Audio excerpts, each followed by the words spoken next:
I love a good, hearty, chunky soup, just like everyone else. But every now and again, you want something a little more refined, like a pureed, creamy soup. I'm going to show you a really easy one to do. It's an orange and carrot soup. Now, into my pot here, I've got about a cup of orange juice and nearly a litre of chicken stock. Now, I've got an onion here, half an onion, and what I'm going to do is cut it into smaller pieces. I'm not even going to sweat this off. This is such an easy soup to make. In goes the onion. I've peeled 3 carrots, and I'm going to cut the carrots all the way through the centre. Now, if you're pretty good, you can actually cut 3 carrots at the same time, but for amateurs, you might want to start with 1 carrot at a time. Now, I'm going to throw all this into the pot here. Look at that, beautiful carrot, nice colour. And to get an extra bit of flavour, I've got an orange, and what I'm going to do is microplane the orange zest straight into the pot here.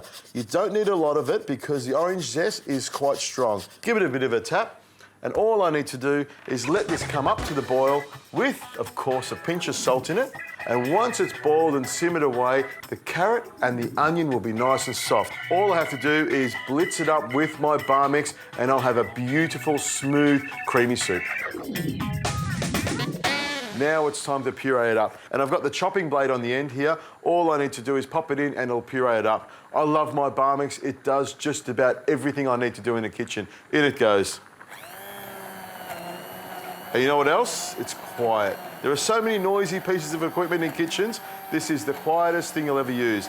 And I like being able to take it over to the stove, pop it into a pot like this, and within 30 seconds to a minute, I've got a beautiful clean soup. And I'll give you a tip. One of the most important things when you're doing this to a soup, turn it off, wait for the blades to stop, and then take it out. I've done this a few times where you take it out, the Bamix is so powerful, it'll cover the whole kitchen in soup. Make sure you don't do that. All I need to do is turn that off now, a little pinch of salt to make sure it's seasoned up beautifully. Give that a stir, it looks fantastic. Believe me, it smells a lot better than it looks. Into the bowl, look at that colour. Can you imagine bringing this to the table? Beautiful coloured soup, the perfect consistency.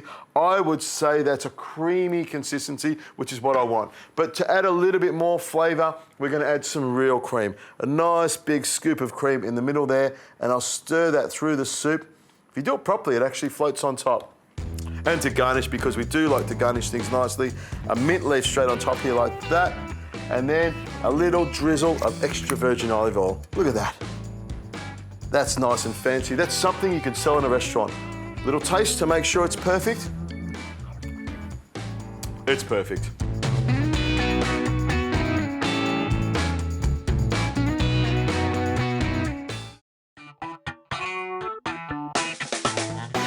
Here's a great little recipe that's really easy to make using blueberries and a Bamix. What I'm going to do is make a sauce called a coulis, which is a great idea for using up all those little bits of berries that maybe find themselves at the back of the fridge. Berries are so delicious and you get so much sweet sauce out of them, you don't want them to go to waste. And what I do is I get about 3 punnets of blueberries and pop them into my pan. I'm going to add about 1/4 cup of sugar because I love things nice and sweet.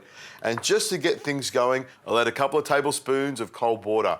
Pop the gas on, let it simmer away for about 8 to 10 minutes, and I'll show you how I make it nice and smooth using my Bamix.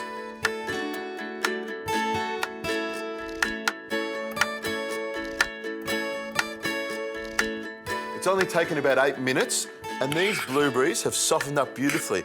I've got the lovely little soft blueberries and all the liquid or the juice of the blueberries in there. It smells fantastic. Now all I need to do is puree it up with my Bamix. I put the Bamix into the bottom here and turn it on. The Bamix will turn this into a beautiful coulis in about 30 seconds.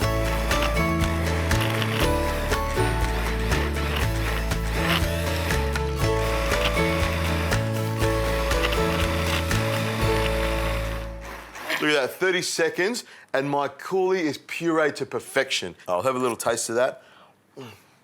That is delicious, but it is red hot. The idea with a coulis is to cool it down. And a great tip, if you want to, is you can freeze it in an ice tray. So you've got blueberry coulis anytime you want. It's amazing what you can do with a Bamix.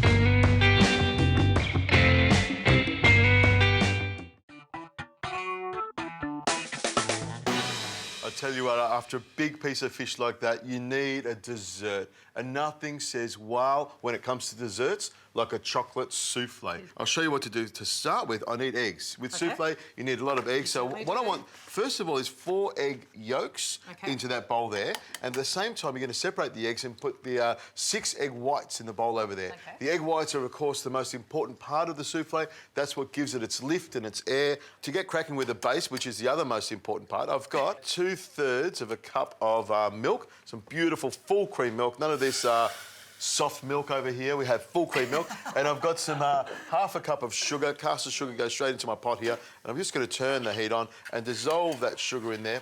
And I've also got 2 tablespoons of corn flour. Go straight in here as well. And I've also got some vanilla essence. You could use some vanilla pod if you want, a little scraping of that. But I've got like about half a teaspoon of vanilla essence. Now, I am doing this as delicately as I possibly can because I know you don't want any shell, nothing. Souffle has to be perfect. I'll be watching you very closely. The thing about souffle and egg white, if you happen to have a little bit of egg yolk in the actual, in with the whites, it won't lift. Make sure the bowl is really clean as well. Now, I've got this mixture over here, and I'll turn this up a little bit. What I want to do is actually dissolve the sugar, the corn flour, and the cocoa. And what you might like to do is just throw the whisk in there and make sure you get everything off the sides. Now, you've got those 4 egg yolks? There's my egg yolks. And I'm going to put the egg yolks straight in here. What we want to do is thicken the base up, and it's quite a rich base, isn't it? There we go. Mix it all around. Thank you very much. OK, I'll take the spoon out there, and this is when I start using a rubber spatula. I just want to make sure I get everything off the side. And you can see it starts to thicken up a little bit.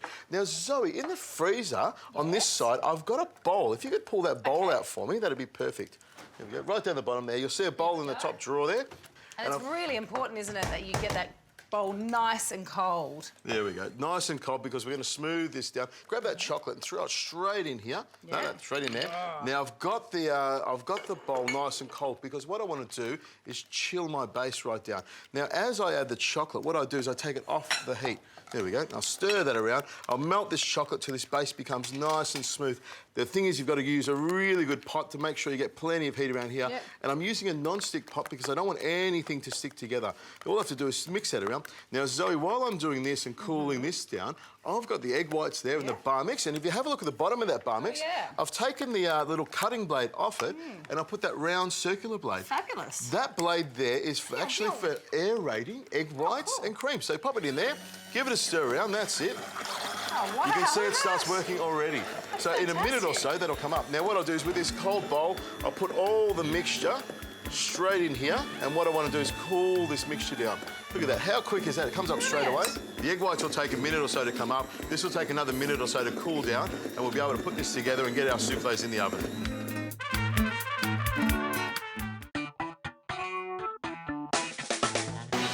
Now, Zoe, this is a little trick that we have in the kitchen. I want you to butter these soufflé moulds. So around the bottom like that. You just want to use more butter, don't you? I do. And what I want you to do is brush the butter up the side of the soufflé dish. There we go. And what that does, all the little brush strokes are going upwards and helps the soufflé to rise. And what I'll do is reach around you here, grab a little bit of cocoa, and all I'm going to do is put a little bit of cocoa into the bottom here. There we go. A little bit into there. I can just dust that around the sides. And dust it around the sides. And all you do is give it a bit of a tap like this, all the way around the sides here like this. You can tell you're wearing jewellery. Yeah, you can. See that tapping on my ring? There we go. Tap it all around the sides there like that. Good fun. I like that. It presents beautifully. And again, you just get more of that chocolatey flavour, I'm assuming. With soufflés, you normally do it with sugar. You're using cacao, which I love, which is the really bitter chocolate. Oh. Nice, perfect. Now, what I'll do now is if we take a small amount of the egg white and we do what we call slacking off the base here. Make sure the base is nicely cooled with just one. It's not bad. I should put it in the fridge for a couple of minutes, but this will work out. We'll turn it around like this. You can see the egg white gets all mixed in with the base like this, and it gets it ready to take the rest of the egg white, which goes all the way into the bottom here like this. And then all you need to do is fold that around very gently. You want to keep all the bubbles in the egg white. The whole idea of a soufflé, when you cook it in the oven, the little air bubbles rise up and expand with the heat of the oven, and that's what makes the soufflé rise. And now what I do is go around the sides of the soufflé mould, just pouring it in. I want to get it up to the bottom lift of the soufflé mould, and I reckon I've got just enough to go all the way around. A little bit more in there. Okay. Cute. Run your finger well all the way around. Clean down the sides there. Now, these will go into the oven. They'll take about 12 minutes, maybe a little bit longer. They'll puff up. We'll clean this up and we'll make a nice little chocolate sauce to pour in the middle of our soufflés.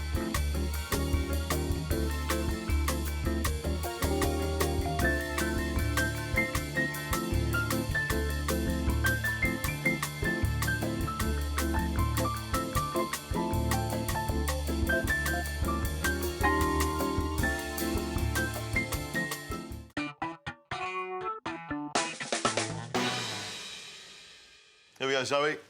I think they're ready. Look at that. Wow. Now that is a serious wow factor. And it is like, this is when food becomes just so exciting. I love it. I'm just going to take excited. that one and pop it onto there. And they're puffed up beautifully. A little bit of icing sugar on top. And this is how we'd serve it at the table if you want that big wow factor. Put it down at the table like that. And then, of course, with a fork and spoon, you would crack open the middle of it like that, make a big hole in the centre, and then, of course, pour in some lovely chocolate sauce. Wow. Is that a big wow factor of a dish? I want you to tuck into that and have a taste of Now, that. I want a big dollop of cream on mine. Oh, that is fantastic. The souffle's nice and fluffy and airy. Fantastic.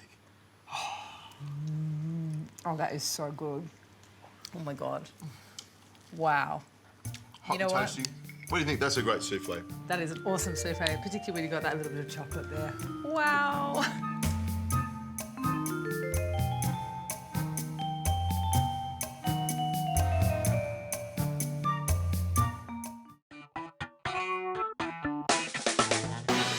Now, I like it hot, but I thought I'd take it down a notch. So, my salmon has got that perfect balance of hot, spicy, bit of coolness. So, Adrian, I'm going to get you started on the salad. It's a beautiful shape. I'll get the salad. You've got this beautiful salmon in. I'll get the salad. I've just got to, like, rub off the healthy, or get the healthiness into him. So, I've got some cucumber. I'm just going to shave the cucumber, and Adrian's just going to use the peeler. It's such an easy way to do it. Coriander, fresh mint, and I've got some fresh shaved coconut, which is just beautiful, and a little bit of lime. Do you want me to just chop that and mix it all together? Yeah, really, really simple. So I've got my Sichuan. I'm going to pop that into the bowl. Little bit of beautiful quality Murray River salt. And, you know, again, get that exercise happening, big arm workout. I'm getting a workout with this thing. This thing's this is interesting. So I'm going to pop my Sichuan into the bowl. I'm going to put the whole amount in this because I do want a bit of a punch. I do want the fire to come into this salmon. I've got a little bit of some sesame oil, probably only about sort of 2 teaspoons, 2 to 3 teaspoons, because it's quite strong, so you don't need a lot of it. Pop that into the bowl. Oh, it smells beautiful. You can smell it from here. Yeah, it's really can't strong. you? And then I've got my salmon. So just pop your salmon into the bowl. Yep. And just coat it. All right, I'm going to pop the second piece of salmon, make sure the marinade's all over it. Now, I've got my pan up nice and high, and I always put the salmon skin down. Nice, simple way to cook it. And I find that I only turn the salmon once. So I'll leave that for about 4 minutes, 3 to 4 minutes, depending how you want it. If you're lovely pink inside, turn it once, and then it'll be ready to eat. Now, what I'm also going to serve this with is something a little different, because we've kind of got the mix of Japanese and Chinese flavours, because I'm going to do a pea mash, but I'm going to put some wasabi in it and a little bit of coconut. Nice. Very green, and nice and healthy. It seems a bit wacky to start with, but I'm really interested to see how it comes together. It sounds really good. Yeah. I've got a couple of teaspoons of the wasabi paste. If you can get hold of fresh wasabi, grate the fresh wasabi, because it really is very, very special. A couple of tablespoons of good quality coconut milk. And then also what I'm going to add is a little bit of lime. I've got one cut here if you want. There we go. And I'll cut that for you. Yeah, beautiful. That's great. And do you mind cutting the avocado as well? So sure. What I like about this is it's got that sort of freshness coming from the peas. I've got the fieriness from the wasabi, and I've got that sort of rich, indulgent flavour that we all like to have with our mash, but it's coming from the coconut, and it's also coming from the avocado. So just peel that for you and throw it straight in? Throw it straight in. Beautiful, look at that. I'm going to season this with a little bit of fish sauce, so a couple of teaspoons in there. Nice. Easy, easy, and full of flavour. All right, now I'm using my beautiful Bamix. Blend this up. Oh, did you see that pea go flying? That's how fresh they are, Zoe. They're popping out of the bowl. There we go. All right, now I like to use this and keep it quite coarse and chunky, but it's up to you. Oh, simple as that. And then I'm just gonna flip that over. Really, really easy. Looks great. Oh, look at that. Nice and gold on the outside. Perfect. Just another minute or so to be ready. Yeah. Now, I've got the salad here. I've left it quite chunky and coarse. You like So that? we've got the lime juice in it. We could put a little bit of olive oil and just a little sprinkle of the good quality salt. Now, Adrian, I'll get you to add the fresh young coconut. It's such a beautiful ingredient. What do you think? It's great. Really nice. Yeah, it's quite simple to do. You can get a normal coconut and just shave it yourself, but you can also buy pre-packeted. So I shouldn't be telling you that because I want you to do everything yourself, but it's how to get these foods in the diet and make them taste delicious. Okay. Pea puree into the bowl. Now, remember that decoration is so important because you eat with your eyes and it's how to get all the kids and the family loving what you're doing. I eat with my mouth, Zoe, and my stomach, but... I knew you were going to say that. Yeah, alrighty. That salmon just looks delicious. The Sichuan is going to have that beautiful firiness to it. It looks good. It smells great. It's got that real zing to it. I just love how you've got, you know, all the green, fresh stuff. This is such a Zoe dish, but I'm going to have to try that salmon. It's cooked beautifully. It's nice and moist in the centre. But the Sichuan, it's not too much, you know? It's got a right amount of heat to it, spiciness to it. It's great. Try the mashy peas. And Tell the me what you mashy think. peas. What do you think? It's wacky, but it's good, really good. I love the peas in there, nice and fresh. Wasabi is just a hint of that. Yeah. And the avocado brings it all together nice and smooth. It's a really, really nice little dish. I love it.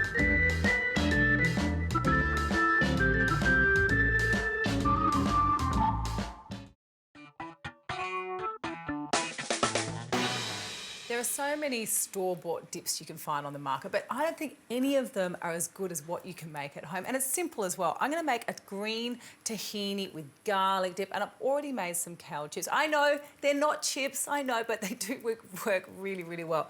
So what we're going to start with is the tahini. So I'm going to put about 1/4 cup straight into my plastic container because I'm going to use my Bamix to actually blend all of this through. Put that in there. I've also got a little bit of cumin. So this is ground cumin, so about a teaspoon of cumin. And I've also got a garlic. So I've already gone ahead and chopped the garlic up, but I love garlic, so I'm going to put all of that. That's about clove and a half. Now, the other thing I'm going to add is it's a little bit different. It's nutritional yeast. It has a real sort of cheesy flavour to it, but I like it. I'm going to pop that in there. So that's about a tablespoon, and then you need some lemon juice. So if you don't have a lemon juice squeezer, just use your hand just to make sure the pips don't fall into the dip because the pips don't taste very nice. There we are. Now, I love the taste of coriander with the tahini. So I've got some coriander here. I've given it a good wash and just give that a rough chop. I don't mind using the stems as well. I think that's got a nice sort of sweetness to it. But just again, really important that you make sure the coriander has been washed well because that grittiness obviously is not going to be very nice in your dip. Pop that into the Bamix bowl. And then I always find with tahini, it's quite a thick consistency. And although I've got the lemon in there, you do need to add a little bit of water. So add a little bit and then keep some in reserve because you might need to add more.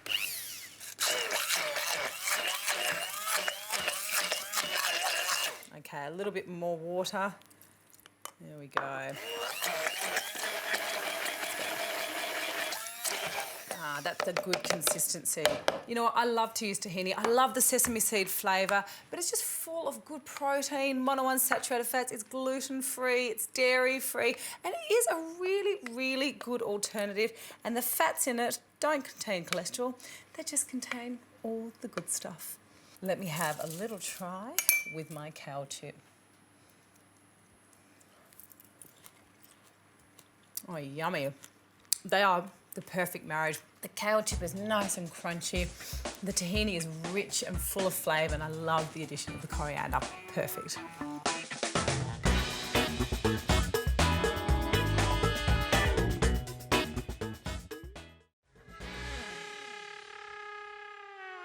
Now, Adrian, I know mung beans are not very popular, but they were very popular in the 70s. And this is a soup that my mum used to make for us. Not so much the 70s, but she made it in the 80s when I was a little kid. It's a mung bean and cauliflower soup. And I'm also going to put some smoked cheese because I so remember this smoked cheddar she used to add to it. So I've got some onion and a garlic there. I'll just get you to finely chop that. Now, what I've already gone ahead and done is I've roasted my cauliflower. This is so simple. Head of the cauliflower, this is about a half a head. Pull the little florets, Olive oil in the oven, 180 degrees, about 15 minutes. You want it to be nice and just golden like that. It makes it sweeter, it caramelises the flavour, but I think it's a great way to use cauliflower. I was going to say, Zoe, that tray may be a little bit light. I do love roasted cauliflower, and Yes, I do. there may be a few less florets there than you thought. Thanks. Oh, nice bit of sizzle. Yeah, and I'm just going to start to saute this off straight away. Nice. Now, what I've done with the mung beans, this helps to speed the process up, but also what it means is that you can actually break the protein down. So I've soaked it for about 4 hours. You can soak it overnight. You don't want to soak it any longer than that because it actually does start to sprout. There we go. So if you can sort of push it, you can break it up, you can take the skin off really easy. That's all we're looking for. What do I do Hello, with this? Dill. Do you want to chop that up for you? Yeah, you can chop that for me. I'm going to pop my mung beans straight into here. Nice. So I'm going to put the cauliflower straight into it because what will happen naturally is it will start to sort of break up. And I'm going to put a little bit of good quality salt in here and also some pepper. Now, if you didn't have the mung beans, you could use some lentils, some tinned lentils, that sort of thing. Look, any beans will actually work as effectively with this, really. You're just trying to get the protein, but because mung beans were so popular, and I've got a litre of water. And going back to the 70s, I'm not sure if they actually knew that things were good for them or what was bad for you. Yeah. I think they used a lot of intuition then. We use a lot of science now, so that's the difference. So this will take about 30 minutes. I'm going to bring it up to the boil, take it down to the simmer. I'll add the dill, and then we can grate that smoked cheddar, and we can serve this.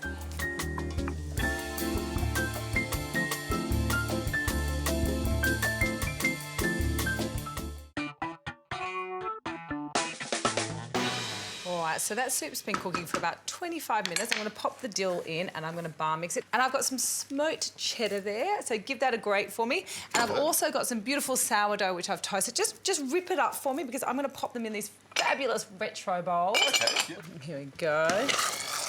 I can smell that dill. It's really, really strong. Yeah. Look, if you're not a dill lover, you don't have to add it. You can add flat leaf parsley in there or nothing at all if you don't want to. So I'm going to keep this a little chunky. I still want to be able to taste, you know, the individual ingredients, but I really want the cauliflower to be blended through. Is that the right amount of bread in there? Yeah, that's great. That's really good. All right. That's the consistency I want it to be. Perfect. And then ladle the soup straight into my little retro bowls. Just fill it up nicely, and then I'll get you to top it with the cheese for me. I can do cheese. I do cheese really well. There we go.